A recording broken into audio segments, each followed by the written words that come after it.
Comment lutter contre les prédateurs sexuels en ligne? Ces derniers n'ont parfois même plus besoin de se cacher. Des sites leur permettent d'échanger directement des contenus parfois pédopornographiques.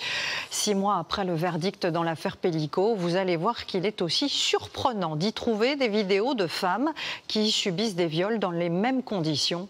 Une enquête signée Kylian Prévost et Régis Rouanet. Au départ, c'est un site français qui vous promet de la distraction, de la rigolade et des rencontres. Le principe, vous allumez votre webcam et dialoguez avec d'autres internautes au hasard. Mais en à peine quelques minutes, des utilisateurs nous montrent d'autres intentions et leurs propos sont très clairs. Pour découvrir leur motivation, nous avons pris une identité fictive, celle de Kenan, 15 ans. Face à nous, un homme connaissant notre âge, il nous propose très vite une relation sexuelle.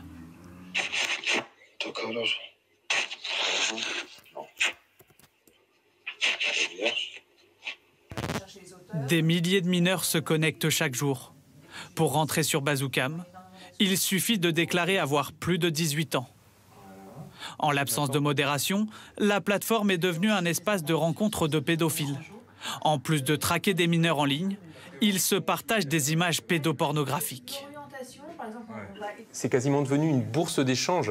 C'est-à-dire que quand on est sur ce site, on va aller chercher des contenus nouveaux, on va les mettre en avant dans la communauté et c'est grâce à ça qu'on va atteindre une certaine notoriété et c'est aussi grâce à cette notoriété qu'on va pouvoir avoir en retour encore plus de contenu.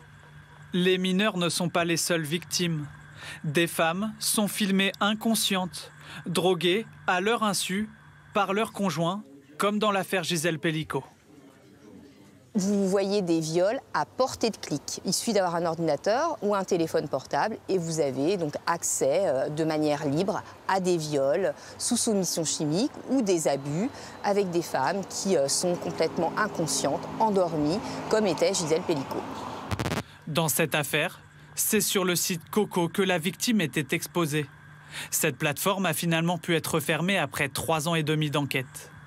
Mais alors pourquoi Bazoocam, qui existe depuis 2010, est toujours en libre accès? Alors les enquêtes prennent toujours un certain temps pour arriver à réunir les éléments probants, mais surtout et fondamentalement, le vote par l'Assemblée nationale d'un article spécifique a permis de pouvoir incriminer ces plateformes. Avant 2024, ce n'était pas quelque chose qui était légalement possible. Bazoocam n'affiche aucune mention légale, contrairement à ce que dit la loi. Aucune indication non plus sur l'identité de ses propriétaires. Pourtant, en quelques clics, nous sommes remontés à un homme, Nicolas M, qui se présente comme étant l'un des 5 fondateurs.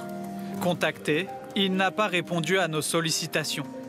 Le service client de Bazoocam conteste lui toute dérive et nous renvoie vers ses conditions d'utilisation.